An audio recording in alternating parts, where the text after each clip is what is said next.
അപ്പൊ പിന്നെ ആരാണ് UDF ഈ കാര്യങ്ങളൊക്കെ തീരുമാനിക്കുന്നത്? ഉമ്മൻചാണ്ടി കുറച്ച് കാര്യം തീരുമാനിക്കും. കുറച്ച് കാര്യം രമേശിന്റെ സാധനങ്ങളോ മന്ത്രിമാരുടെ ബാക്കി കുറച്ച് കാര്യം കുഞ്ഞാലിക്കുട്ടി പോകുന്നതാണ്.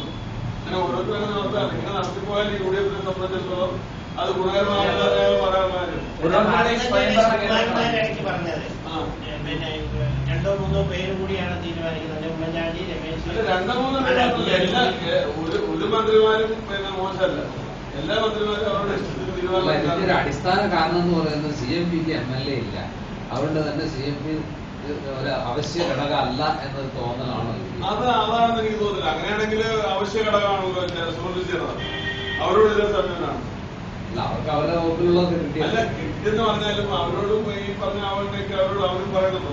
അവർക്കൊണ്ട് ബാലകൃഷ്ണപിള്ളയ്ക്ക് MLA ഉണ്ട്, അവരോട് പറയുന്നുണ്ട്, ശിവബേബിയോടുണ്ട്. അപ്പൊ അവരെ സംബന്ധിച്ചിടത്തോളം അവരെല്ലാം പരാതിക്കാർ. അവർക്ക് പറഞ്ഞൊന്നും ആൾക്കാർ കിട്ടിയിട്ടില്ല. ഇവിടെ ഓരോന്നിലും ഈ മന്ത്രിമാരെ അവരുടെ കോർപ്പറേഷൻ വരുമ്പോൾ ജാതി തിരിച്ചതിന്റെ ആൾക്കാരെ ഞാനത് നോക്കിയിട്ടില്ല. ജാതി ഇത് ഇതുപോലെ അരങ്ങാട്ടിനൊരു ഭാരം കൊടുക്കുന്നത് തമ്മിൽപ്പെടുന്ന ഒരു കത്തോലിക്ക കക്ഷിയാണ്. ഞമ്മള് കേരള കൗൺസിൽ വെക്കുമ്പോൾ സ്വാഭാവികമായിട്ട് അവർക്ക് അതല്ലേ കൂടുതൽ അവരുടെ കൂടെ ഉള്ളത്. DA വെക്കുമ്പോൾ പിന്നെ നമ്പൂരി വെക്കണമെന്ന് പറഞ്ഞാൽ അവിടെ ഉണ്ട്.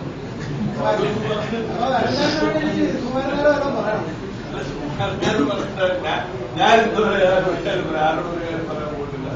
അത് സുമാരനാഥ് പറഞ്ഞിട്ടില്ല, വെള്ളാപ്പള്ളി പറഞ്ഞിട്ടില്ല. പിന്നെ കോൺഗ്രസിലെ ഞങ്ങളുടെ രാഷ്ട്രീയ പാർട്ടിക്കാരോട് പറയാറുണ്ട്.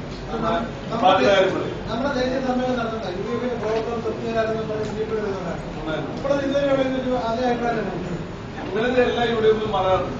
ഈ UDF മാത്രമല്ല, ഞാൻ പറഞ്ഞു ഞാനൊരു കത്ത് സോണിയാജിക്കും